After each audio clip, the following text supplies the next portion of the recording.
She signed her marriage away with a steady hand while they smiled like they had already won. The room smelled of leather perfume and quiet cruelty. They thought this was her ending. They were wrong. The pen moved and every line cut another thread. 5 years erased without tears, without begging. Across the table, the man she once loved watched with relief, not regret. Behind him, his family leaned in hungry for the moment she would break. She did not. They mocked her clothes, her work, her silence. They laughed about dinner plans and new beginnings. They spoke as if she were already gone. She let them believe it. When she stood to leave, she carried nothing but a purse and her spine. The door closed behind her and their laughter followed. Then it stopped. And so did the part of her life that required their approval. She drove into the night in an old car he was ashamed of. Streetlights slid across the windshield like quiet witnesses. She did not cry. She had already cried enough. In the glove compartment was a life she refused to touch. A name she had buried. A family she had walked away from. Not yet, she whispered. I will stand on my own a little longer. The apartment was small, clean, and honest. Paint still fresh, walls still bare. She stacked boxes, made tea, and sat in a chair nobody else wanted. For the first time in years, the air felt kind. She remembered the day she left everything. The house with gates, the rooms that echoed the expectations. A father who loved her but did not understand her hunger. She wanted to know herself without protection, without money, without a name that bent rooms when spoken. She learned fast. How to stretch a paycheck. How to smile through exhaustion. How to disappear in plain sight. She learned love to, or what she thought was love. A man who seemed gentle until ambition sharpened him. He wanted her smaller, brighter, quieter, easier to show off. He wanted her to fit into rooms she never asked to enter. When she did not change enough, he replaced her, then blamed her for not becoming someone else. She survived the ending. She carried boxes up narrow stairs. She covered shifts and smiled at customers.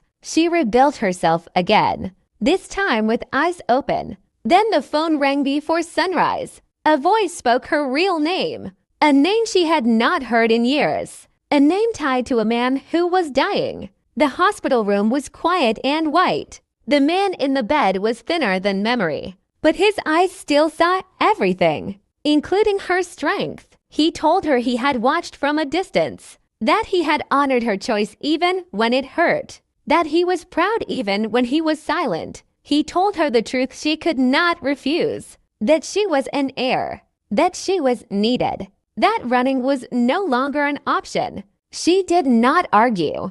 She had learned that power does not need to shout. When she left the hospital, the city looked different, not smaller, clearer. They thought she had lost everything. A house, a husband, a future. What they never understood was that they gave her back herself, and a woman who knows who she is and what she is worth is never truly leaving. She is arriving. Power does not arrive loudly. It enters rooms quietly and changes the air. She did not return to the hospital as a daughter asking forgiveness. She returned as a woman who finally understood timing. Her father watched her with tired eyes and something like relief. He did not apologize. He did not explain. He simply told her the truth. The company was fragile without him. Executives circled like vultures. Partners waited for weakness. Family alliances were already shifting. You will take my seat, he said.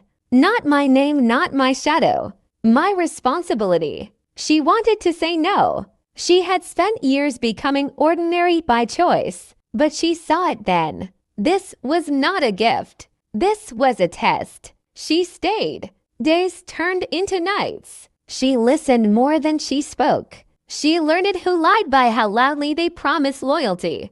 When Gerald died, the markets trembled. News anchors spoke his name with reverence. Analysts speculated about the heir who disappeared years ago. They did not expect her. She entered the boardroom in a simple suit. No jewelry, no performance, only calm. Some men smiled politely. Others looked annoyed.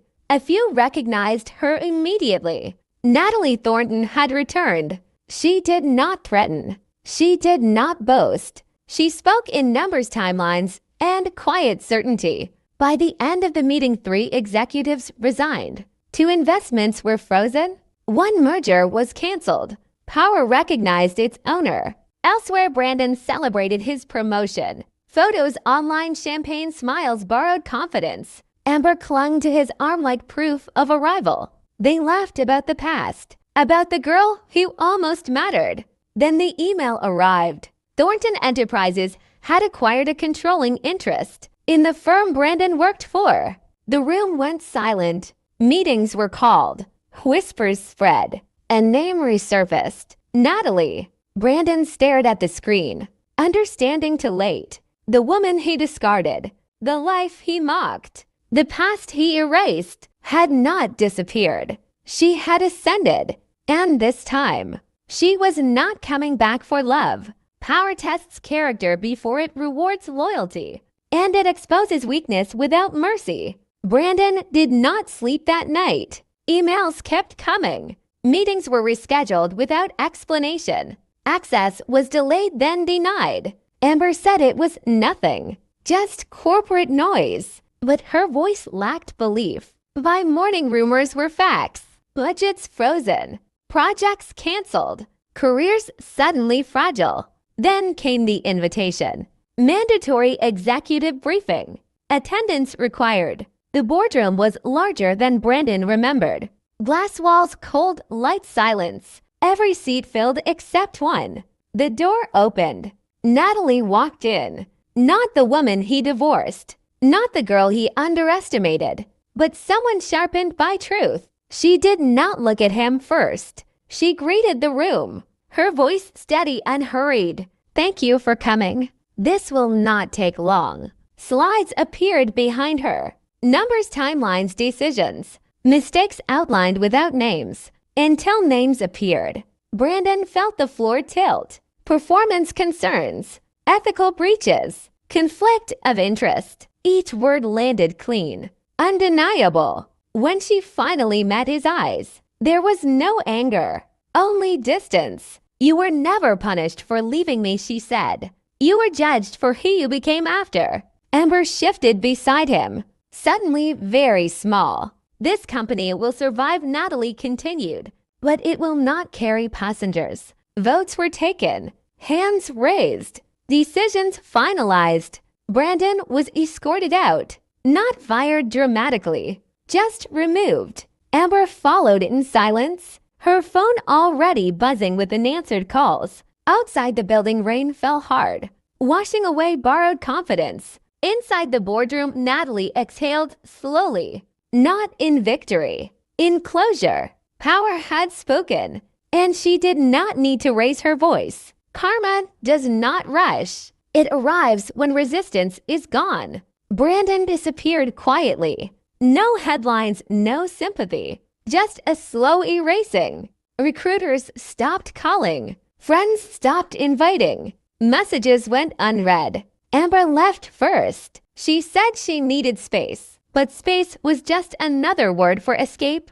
The apartment they shared emptied fast. Furniture sold. Dreams downgraded. Photos deleted. Brandon searched for meaning in gyms, bars, podcasts, promises. But confidence does not return when it was never earned. Across the city, Natalie stood at a window. Morning light spilling over steel and glass. She wore no crown. She needed known. Thornton Enterprises stabilized. Jobs protected. Programs expanded. Decisions made with quiet precision. She refused interviews. Refused spectacle. Refused to become what they expected. Instead, she rebuilt differently. She funded scholarships for women who walked away from comfort. She invested in bookstores, coffee shops, small beginnings. She protected people who worked hard and were ignored. One afternoon, an envelope arrived. No return address. Inside a single page. "I was wrong. I see it now." No signature. Natalie read it once, then folded it carefully and let it go. That chapter was finished. Some evening she drove past her old street. The house looked smaller, almost ordinary. She felt nothing. Freedom had done its work. She did not win by taking revenge. She won by becoming unreachable. And somewhere in the quiet space she built, Natalie smiled. Not because they lost, but because she never needed them to understand. She had already arrived.